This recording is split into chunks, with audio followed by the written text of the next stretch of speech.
আসসালামু আলাইকুম বন্ধুরা, আজ আমি আপনাদের শোনাব এমন এক কিশোর শহীদের গল্প যে মৃত্যুর আগে জান্নাত দেখতে পেয়েছিল। একজন সাহাবী নিজের ছেলেকে ছোট থেকেই ইসলাম ও তাওহীদের উপর লালন পালন করেন। ছেলেটি বড় হয় এক অদম্য ঈমান নিয়ে। একদিন ঘোষণা আসে, মদিনার বাইরে শত্রুরা হামলা করছে। সব সাহাবীগণ নবীজি সাল্লাল্লাহু আলাইহি ওয়াসাল্লামের নেতৃত্বে যুদ্ধের প্রস্তুতি নেন। ছেলেটি ছোট, তবু সে এসে নবীজির সামনে দাঁড়িয়ে বলে, আমাকেও নিয়ে যান, আমি আল্লাহর পথে লড়তে চাই। নবীজি সাল্লাল্লাহু আলাইহি ওয়াসাল্লাম প্রথমে বলেন, তুমি এখনো শিশু, যুদ্ধ তোমার জন্য নয়। কিন্তু ছেলেটি কাঁপতে কাঁপতে বলে, ইয়া রাসূলাল্লাহ, আমি জান্নাত চাই।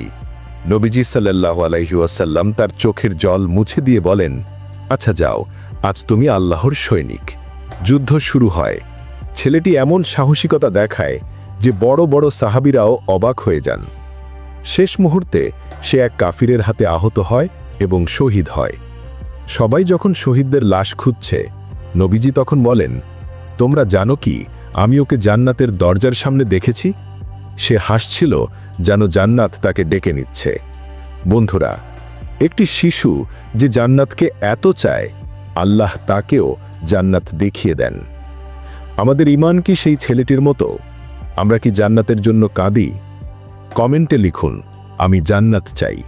যদি গল্পটা ভালো লেগে থাকে তাহলে সাবস্ক্রাইব করে পাশে থাকুন। আল্লাহ হাফেজ।